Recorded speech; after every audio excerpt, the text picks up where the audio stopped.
Hello friends, तो आज हम देखेंगे एक German horror movie the scary house. उम्मीद करती हूँ कि आपको ये पसंद आएगी। तो शुरू करने से पहले प्लीज हमारे चैनल को सब्सक्राइब करें। मूवी के शुरू में हम एक फैमिली को देखते हैं जो शहर में अपना घर छोड़कर ऑस्ट्रिया के एक छोटे से गाँव में शिफ्ट हो रहे हैं। इस फैमिली में सबीना और उसके दो बेटे हेनरिक और एडी हैं। पता चलता है कि सबीना, जो कि एक आर्कियोलॉजिस्ट है, उसे यहाँ एक पुरानी गुफा के रखरखाव का काम मिला है। हेनरिक, जिसे बड़े शहर की आदत पड़ गई थी, उसे उनका यहाँ मूव होना पसंद नहीं आता। आगे वो लोग अपने नए घर पहुँचते हैं, जिसे देखकर लगता है कि वहाँ सालों से कोई नहीं रहा। हेनरिक भी उस घर को देखकर और निराश हो जाता है। तभी उनका प्रॉपर्टी एजेंट रोक आता है और उन्हें वो घर अंदर से दिखाता है। अंदर वो देखते हैं कि पुरानी फैमिली अपना सारा फर्नीचर और चीजें वहीं छोड़ गई है और यहाँ हेनरिक को लगता है जैसे रोक कुछ उनसे छुपा रहा है। आगे घर देखते हुए उन्हें पुरानी फैमिली की एक फोटो दिखाई देती है, जिसमें हस्बैंड, वाइफ और दो लड़के हैं। अलग अलग कमरे देखते हुए वो नोटिस करते हैं कि एटिक के दरवाजे के बाहर नमक की एक आउटलाइन बनाई हुई है। पूछने पर रोक बताता है कि यह बस कीड़ों को रोकने के लिए है। वो उन्हें एटिक पर जाने से मना करता है क्योंकि वहाँ पुरानी फैमिली का सामान रखा हुआ है। वो लोग अपना सामान सेट करते हैं और हमें उनकी एक पड़ोसी मिस सेलोस दिखती है, जिन्हें शायद इनका इस घर में आना पसंद नहीं आता। आगे हम देखते हैं कि एडी एटिक के सामने से वो नमक की आउटलाइन हटा देता है और तभी कोई उसका नाम पुकारता है। एटिक का दरवाजा खुलता है और ऐसा लगता है जैसे वो किसी से बात कर रहा है, लेकिन हमें वहाँ कोई दिखाई नहीं देता। सबीना यहाँ पुरानी फैमिली की फोटो हटा के अपनी फैमिली की फोटो लगा देती है। रात को डिनर पे सबीना और हेनरिक की बहस होती है और गुस्से में ऊपर आते हुए वो देखता है कि एटिक का दरवाजा खुला हुआ है। वो दरवाजा बंद करके सोने चला जाता है।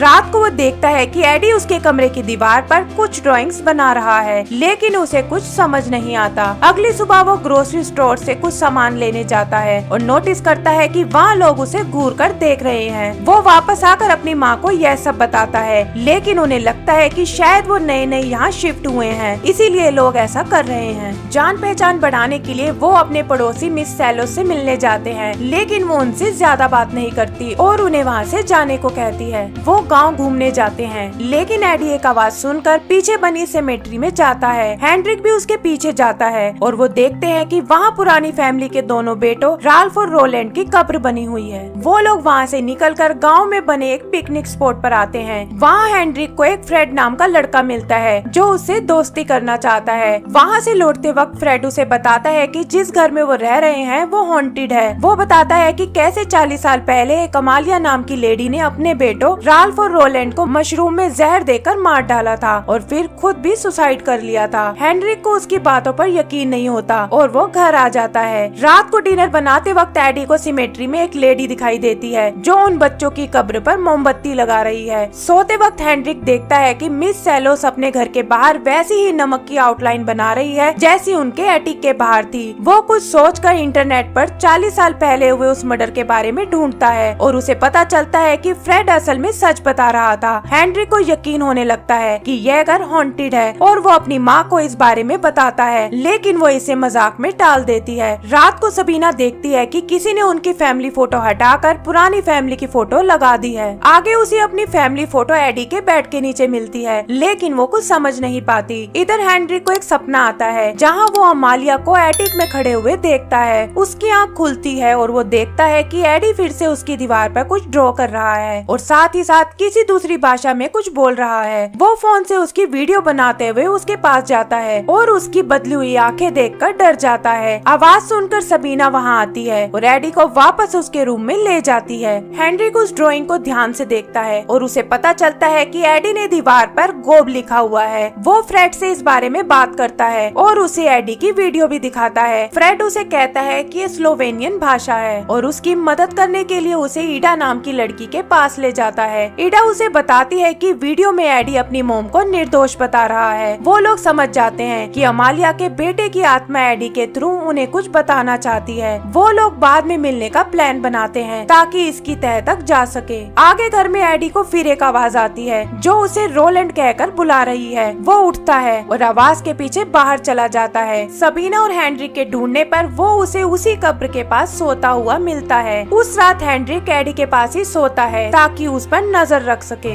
अगले दिन ईडा उनके घर आती है और यहाँ पता चलता है कि वो दोनों एक दूसरे को पसंद करने लगे हैं। फ्रेड भी वहाँ आता है और उन्हें बताता है कि उसे मालूम है कि आत्माओं को कैसे से बुलाया जाता है। आगे हम इन चारों को आत्मा को बुलाते हुए देखते हैं और तभी एडी की आंखों का रंग फिर से बदल जाता है। पता चलता है कि एडी में रोलैंड की आत्मा आ गई है और वो उन्हें एटिक पर कुछ दिखाना चाहता है। एटिक में जाने पर एक पेंटिंग के पीछे उन्हें एक किताब मिलती है, लेकिन वो देखते वक्त ईडा से वहाँ बनी नमक की आउटलाइन मिट जाती है। यह देखकर रोलैंड चिल्लाने लगता है और बताता है कि उन्होंने राल्फ को आजाद कर दिया है। यही हमें उनके पीछे अलमारी पर राल्फ का साया दिखाई देता है। वो वहाँ से बाहर आते हैं और उस किताब को चेक करते हैं। उस किताब का नाम गोब है और उसमें मशरूम की काफी सारी रेसिपीज लिखी हुई हैं। हेनरी को उसमें छुपी हुई एक फिल्म रील मिलती है। फ्रेड अपने घर से प्रोजेक्टर लेने जाता है और इधर हेनरी और ईडा को उस किताब से एक डायरी भी मिलती है। वो लोग वो रील देखते हैं और साथ ही डायरी पढ़ते हैं। उस वीडियो में वो लोग उनकी फैमिली को देखते हैं जब वो इस घर में शिफ्ट हुए थे। उन्हें वीडियो में मिस सैलोस भी दिखती है और पता चलता है कि वो उनके यहाँ हाउसकीपर का काम करती थी। आगे डायरी में रोलैंड बताता है कि कैसे उनके पिता उस हाउसकीपर को प्यार करने लगे थे और उन्होंने उसे एक स्नेल पेंडेंट गिफ्ट में दिया था। उनके पिता उसके चक्कर में अपनी फैमिली को नेग्लेक्ट करने लगे थे।